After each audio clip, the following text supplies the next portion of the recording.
Hi, my name is tgtrouper, and once again I have my good friend Carley Ann Osborn with me, here to talk about her latest book, Quinn the Penguin.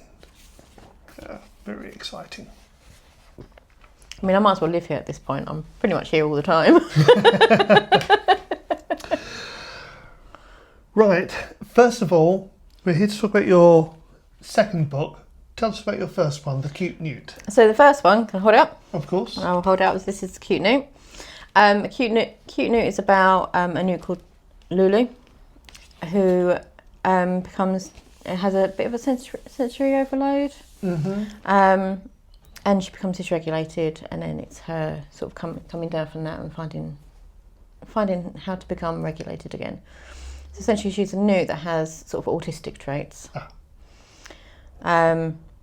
Now it's impossible to get all the traits in one book, but it does focus on that sensory processing that often comes hand in hand in autism.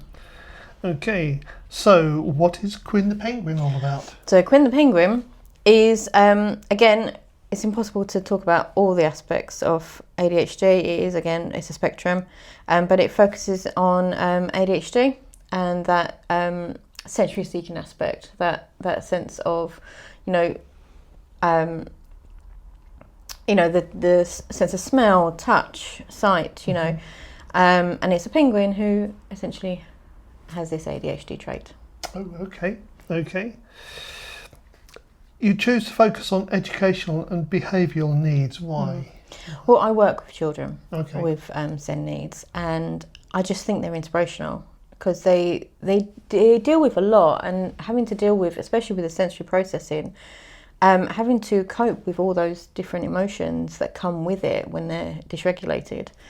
And then the adults that work with them as well, that actually have to, interpret what they're doing, because they don't always know how to communicate how they're feeling or why they're feeling that way or how they can become regulated again. So it's up to the adults in their life to kind of interpret and help them. And I find it fascinating. So do you think that your books will also help adults to understand? Well, some of the feedback that I've got from The Cute Newt, which actually propelled me to want to keep on writing these things, was that actually it not only helps the children who see themselves in the characters that they're reading, but the adults around them as well. It helps them to understand how those children are feeling. And actually I've had a few people who bought the book for their classroom, and there's children in the classroom who don't have these sensory needs, but actually helps them to understand why their friend is behaving the way they're behaving. So I think it's definitely something for everyone, and especially if you do have a child in your life who does tend to become dysregulated in that way, it helps everyone understand. That's really what I focus on with these books. What's the age range of these books? I would say from birth until 8. Birth until 8. Yeah, depending, because obviously the different SEND needs makes reading aids at different ages. And I'm always a big advocate of parents reading to their children from an early age. So the more you can read to your children from an early age, the better. So I do say from birth until about 8. What kind of feedback have you received so far? It's quite a tricky subject to cover. Not everybody will understand your motivation. Yeah, it is a tricky subject. Like I said before, I've had quite a few positive feedback from the people that know, people that already live in those situations, that have children, and even adults in their life that deal with these situations. And from them, the feedback is quite positive. I do get a few people when we do the stalls, for example, they don't quite understand that topic, and I think that's a tricky thing. It's like getting them to bridge that gap of actually we live in an era now where we have understanding, and we have understanding of these needs and what these children need. And it's really important that everyone in their life, doesn't matter what generation you're from, doesn't matter what age group you're from, everyone needs to understand what these children need in order to become regulated once they're dysregulated. Not just bad kids anymore. They're not just bad kids. I honestly, and I say this all the time, I do not believe in naughty children. I do not believe in naughty children. There is always a reason behind behaviour. And as regulated adults, as adults who have learned to behave ourselves, to a point, it's up to us to help those children learn themselves. And yeah, the children are a product of the people that are raising them, essentially. So yeah, I don't believe in naughty children at all. Okay. So where do you get the ideas from? They come from everywhere. So the Cute Newt came from where I work. So we've got a lovely wildlife area at the back where I work, and in it is a pond. And every summer we get these newts, and the children, as part of their rewards, can go and they catch them in their nets, and they get to hold them, and it's just such a lovely experience for them. And hence the Cute Newt. It is obvious.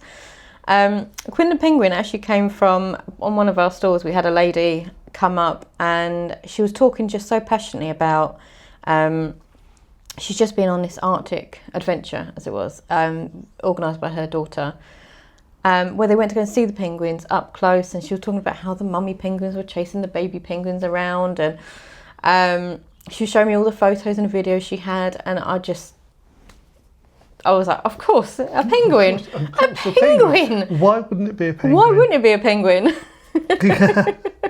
Well, you not only write these, but you illustrate them as well. Yes. See those? Yeah, there's quite a few illustrations. I think they're on all throughout. On every page. Yes, what is your process? Story first or drawings first? I think I get the general gist of the story in my head and how I want it to go, and what traits I want to focus on in that story. But it isn't until I start drawing that I start to really nail down what aspects of the story I actually want to represent. So they kind of go hand in hand. The written word doesn't come down until I start drawing. And if you look at my sketchbook, I've got lots of different sketches of lots of penguins. That's why I was going mad about penguins the other week. I was drawing so many different penguins in so many different ways, because I wanted to get it right. And the drawing and the writing come hand in hand when it comes to the picture books. Okay.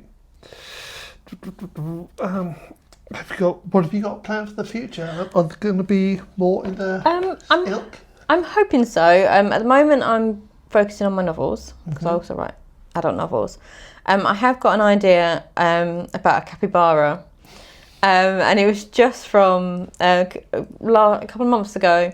We were at the market store, and next to us there was a 3D printing stall, and a customer came up and just randomly asked for this capybara. And you know, the owner of the store was looking through. One of the store owners, there was two store owners. He started looking for it, and then I started looking for it, because then I got really curious about finding this capybara, and we could not find this capybara, and my brain just went, capybara, the missing capybara. So now I'm starting to think about a capybara that just keeps going missing. Yeah. So do you see yourself working through the entire animal kingdom? Can you imagine? Just a whole box of every single animal. Don't know how many species there are, but you could probably make the rest of your life writing stories of drawing the animals. I could do. And the fact is, you know, autism and ADHD, it is such a spectrum. There are so many different traits, because not every blueprint fits every child. So I could probably write these forever, focusing on just one aspect every time. Yeah. Curious jellyfish. The curious jellyfish. That's an idea. So finally, where can people buy Quinn? On Amazon. On Amazon. On Amazon, they are exclusive on Amazon. Purely because I do everything else myself, so I thought I might as well self-publish these. Yeah. So there we go. So there we are. Thank you very much, Carley Ann Osborn. This is Quinn the Penguin. Quinn the Penguin. And there will be links in the description down below. So thank you very much. Bye.